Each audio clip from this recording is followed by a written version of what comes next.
My name is Patricia Alden.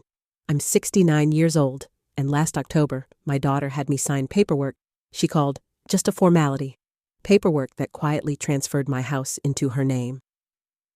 I found out 3 months later, not from her, but from her own 12-year-old son.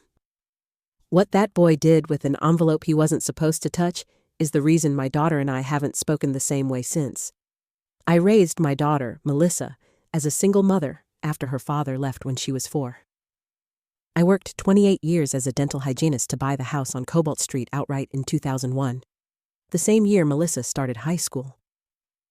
That house has been the one steady thing in both our lives, through her divorce, through her son Ethan's early years, through every hard season either of us has weathered. Melissa moved back in with me 2 years ago, along with Ethan, after her divorce left her stretched thin financially. I welcomed them without hesitation. She started calling herself my co-owner not long after, half joking at first, though the joke stopped landing the way jokes usually do once I noticed she wasn't laughing when she said it anymore. The specific detail that should have warned me came last September. Melissa mentioned, while going through my mail, that she'd been talking to a financial planner friend about restructuring assets to protect the house from potential nursing home costs down the road. I nodded along. I didn't ask enough questions. I trusted her the way you trust the child you raised.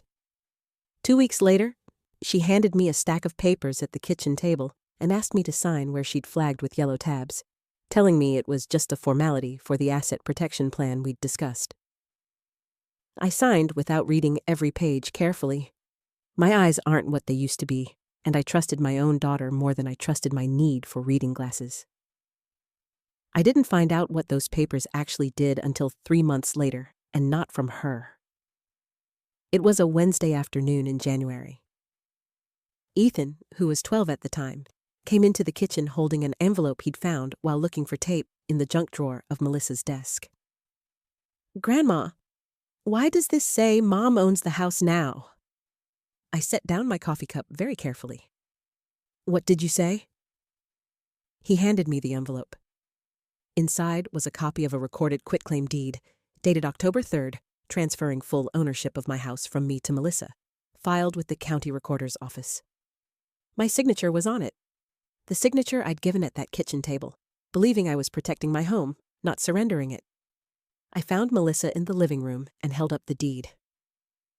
"You told me this was a formality to protect the house. This transferred it to you completely." She didn't even flinch. "Mom, it is protecting it. If you ever need long-term care, this way Medicaid can't touch it. I did this for you." "You didn't tell me it would be in your name alone." "That's how the strategy works," she said, her voice flat and practiced, like she'd rehearsed this exact conversation for months. "You still live here? Nothing's really changed? I just handle things now? The taxes, the insurance, all of it? You don't need to worry about any of it anymore. It's not your house to handle, Melissa. It's mine." "Technically," she said, glancing down at her phone, "it's not anymore, but nothing has to feel different, Mom. I promise." I looked at her for a long moment, at the daughter I'd raised alone in that very house, and I didn't argue. I simply nodded, folded the deed copy, and walked to my bedroom, closing the door quietly behind me. If you've ever had someone dismiss something that mattered to you and dress it up as help, drop a comment. I want to know I'm not the only one this has happened to. For 2 weeks, I said very little. I told myself Melissa believed what she was telling me, that maybe there really was some legal logic behind it that I simply didn't understand. But something about the timing wouldn't leave me alone. She'd started this asset protection conversation right after I mentioned, almost in passing, that I was thinking about updating my will. One evening, while helping Ethan with a school project in the garage, I found an old metal filing box of mine that Melissa had moved out there months earlier without asking. Inside, beneath old tax returns, was a folded letter from my late sister, Ruth, dated 2015, the year before she passed. I hadn't read it in years. Buried in the middle of that letter was a single line I'd completely forgotten. "Pat, don't forget. When Mom passed, she left that clause in her will about the house passing to you free and clear, protected from any claim, remember? Good thing she thought of that before Dad's second marriage got complicated. You should keep a copy somewhere safe. A protective clause. From my own mother's will, referencing my house, filed decades before I ever bought the current one on Cobalt Street. But the wording didn't quite match. My mother's will predated this house, which meant either Ruth was mistaken or there was an older protective document tied to the original property that had somehow carried forward when I purchased Cobalt Street in 2001. Why would a protective clause from my mother's estate matter now, 20 years later? And why had Melissa never once mentioned knowing anything about it, if she'd truly researched asset protection as thoroughly as she claimed? I couldn't ask Melissa directly, not yet. If she knew I was pulling on this thread, she'd have an explanation ready before I even finished the question. She always did.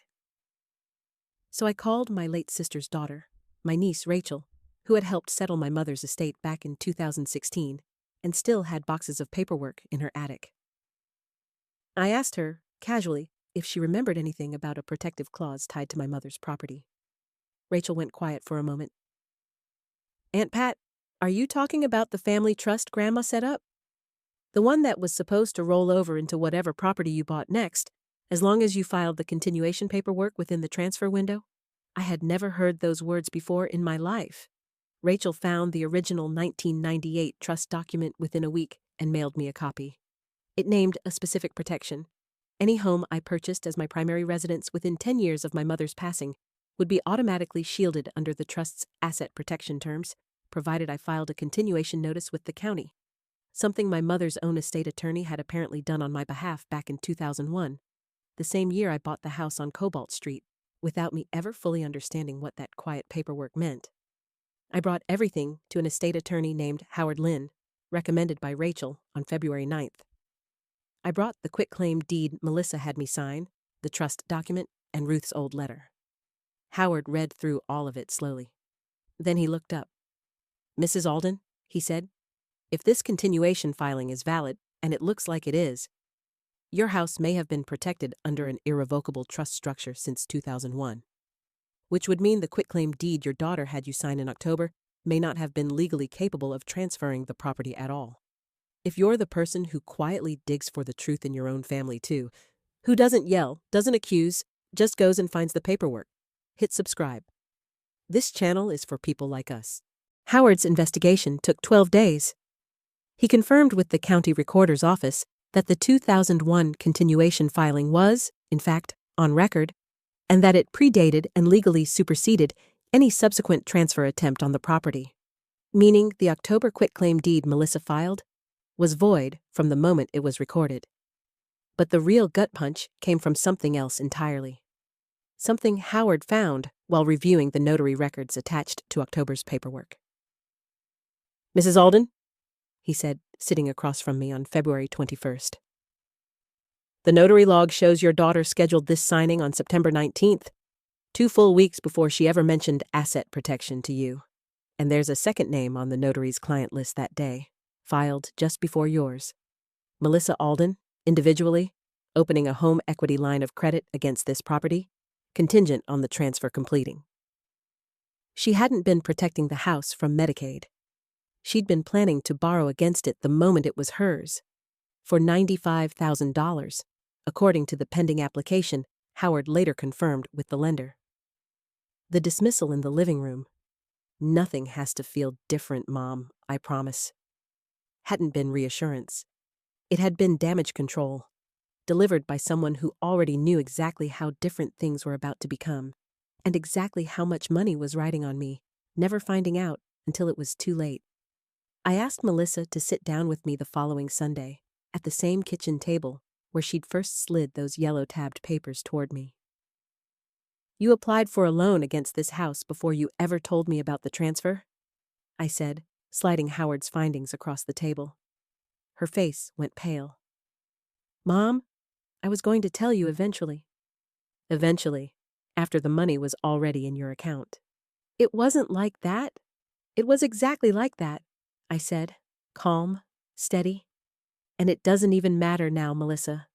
The deed you had me sign was void the moment you filed it. This house was never yours to borrow against. She sat in silence for a long moment.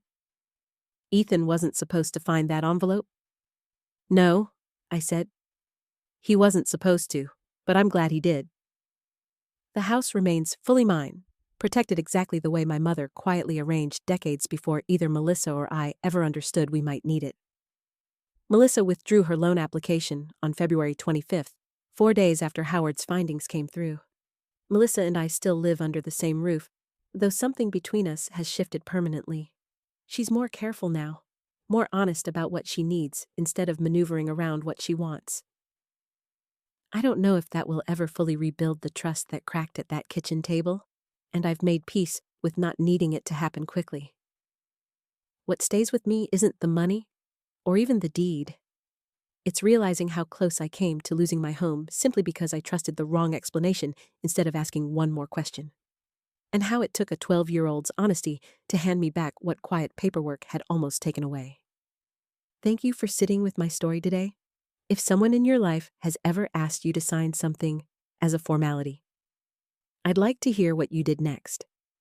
If this story meant something to you, like it, subscribe for more, and tell me in the comments, what would you have said to Melissa at that kitchen table?